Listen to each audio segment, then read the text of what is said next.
Lindbergh, Earhart, barnstorming, and more. The 1920s saw major changes in the skies as airplanes, once only the province of the military or the eccentric, went mainstream. This was the golden age of aviation.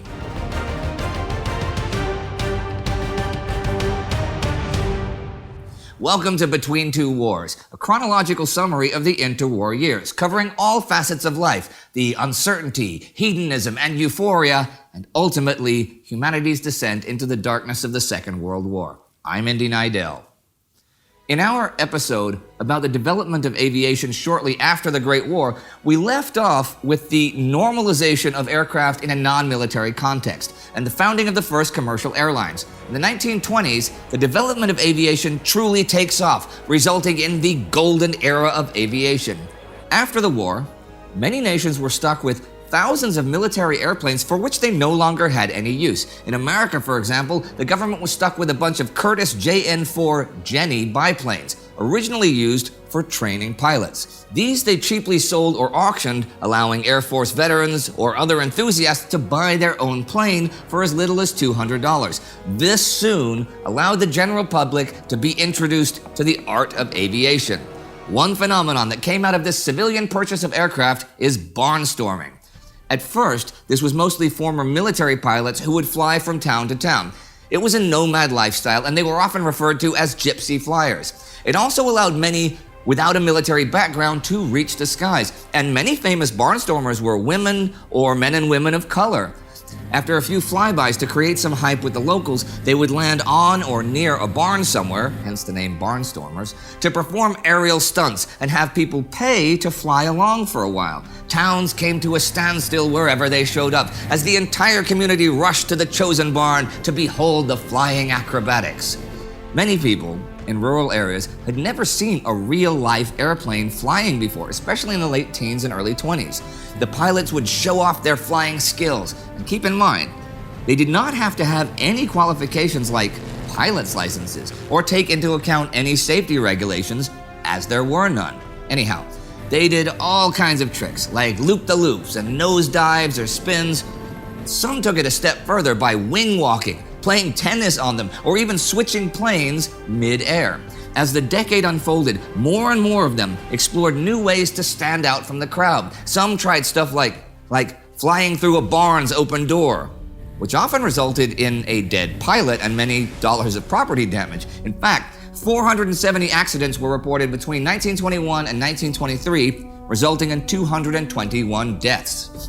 The Aeronautical Chamber of Commerce of America argued that the high rate of accidents was because of a lack of federal control. This, and a growth of the aviation industry in general, contributed to new regulation in 1925 and 1926. For the first time, aircraft had to be inspected and approved for airworthiness, and airmen had to pass a written and a physical test before they would be allowed to take to the skies. Also, the minimum height off the ground, where pilots now would be allowed to perform their stunts, was higher than was practical for a viewing audience on the ground, which put a real damper on barnstorming.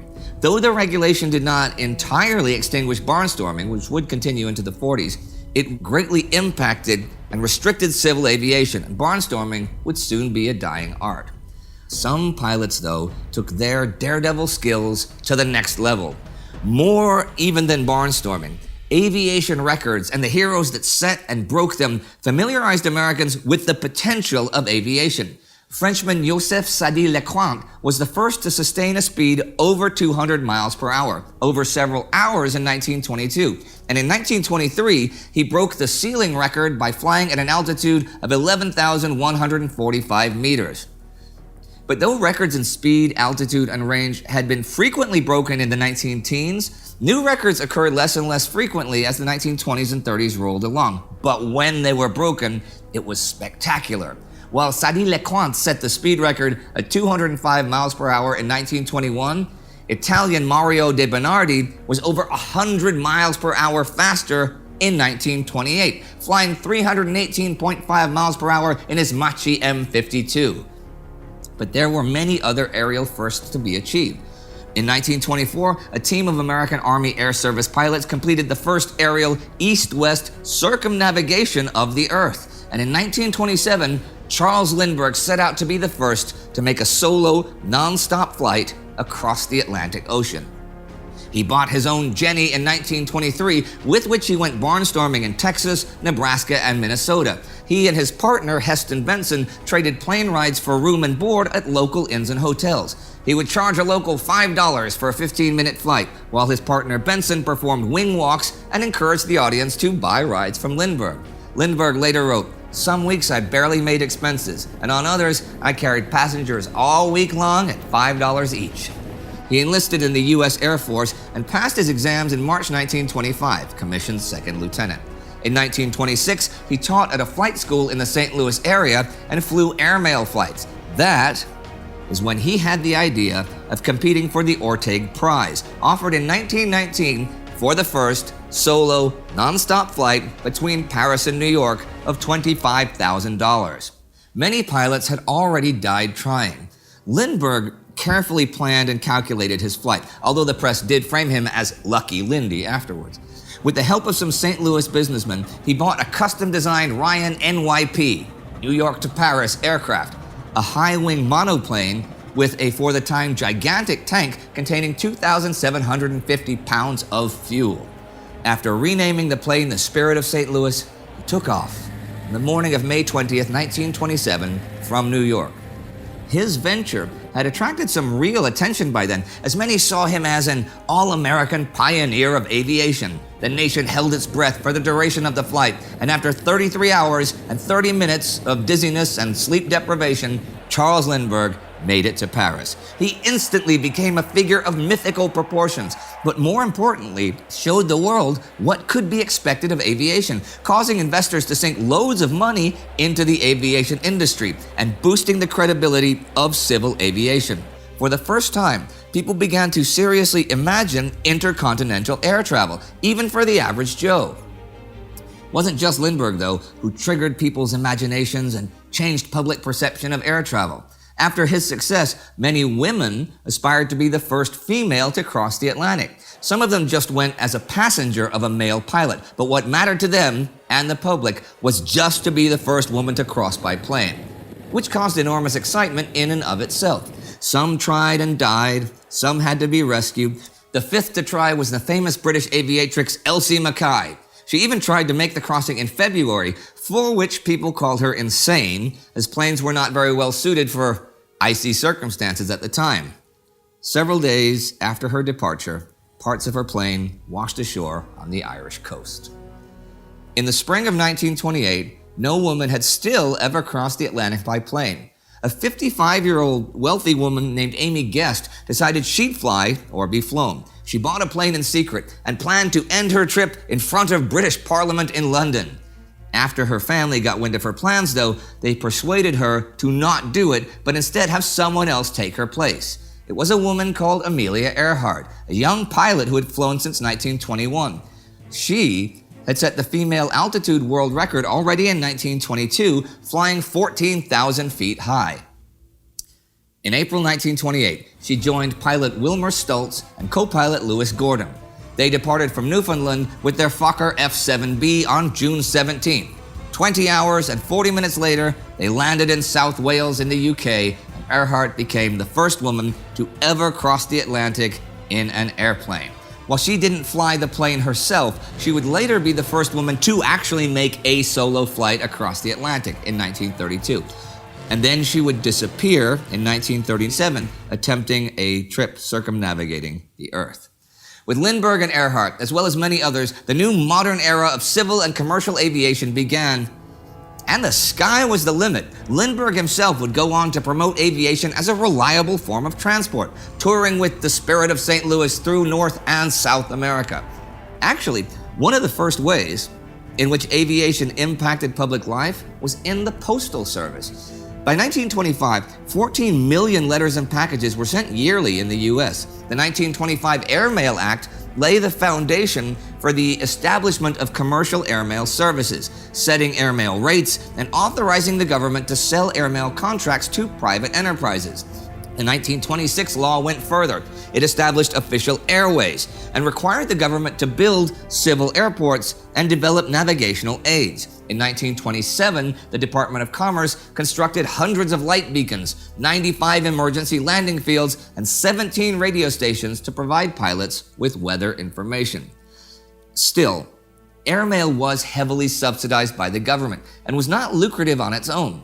Under Postmaster General Harry S. New, though, air service began to enter a more mature stage. He had airmail carriers also double as passenger transports. That way, they would make more money, making longer flights financially viable, which led to the establishment of the first American passenger airlines. The Ford Trimotor 5AT was used by almost all the U.S. airlines. These planes, introduced in 1928, could carry 14 or 15 passengers together with their baggage and packages and mail.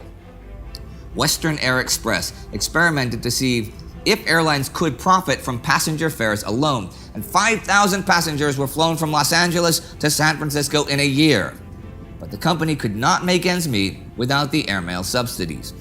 It was not until 1930 that the system was reorganized and passenger aviation began to be available to the masses at a reasonable price. And even then, for a long time to come, in fact, not until after World War II, commercial air travel was neither cheaper, nor faster, nor safer, nor more comfortable than rail travel. Planes had to fly around high mountains. It was dangerous to fly at night. They had to stop often for fuel or maintenance. Additionally, it was very uncomfortable to fly in the badly isolated, loud, unpressurized planes. But sure, there were already people traveling by air, albeit next to some postal sacks, and the first airfields began equipping their ports with passenger terminals and waiting rooms.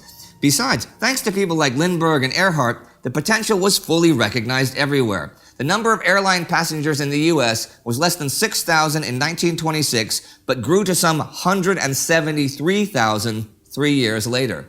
The 1920s was when aviation became mainstream. It was a time of development, innovation, investment, experimentation, and dreams. Harry Guggenheim, son of a multimillionaire, established a foundation to train aeronautical engineers in universities. This delivered new technology like that which allowed James Doolittle to fly without visual bearings, but only navigating with instruments like a very accurate barometer, artificial horizon, gyroscope, and a radio direction beacon.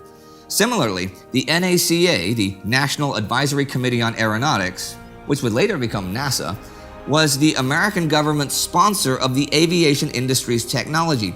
They invented the NACA cowling in 1927, which was basically a hood for the plane's cylinder heads, but it reduced drag by as much as 60% and really streamlined aircraft, which improved fuel efficiency and speed.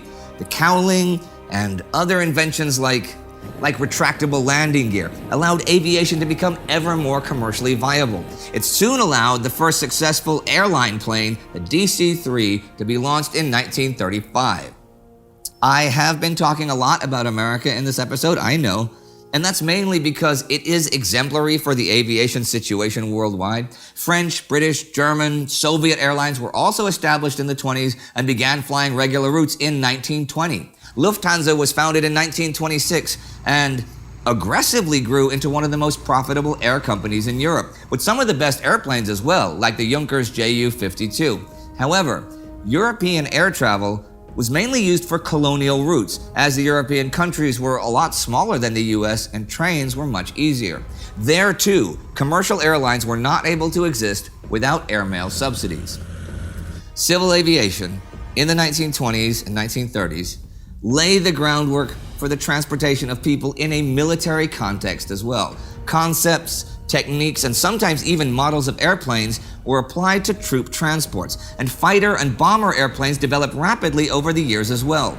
Many people thought that in future, aerial warfare would replace all other branches of the military, and the German and Italian bombers used for the devastation of civilian populations in the Spanish Civil War, or the Japanese ones that terrorized China, showed that every technology has a dark side.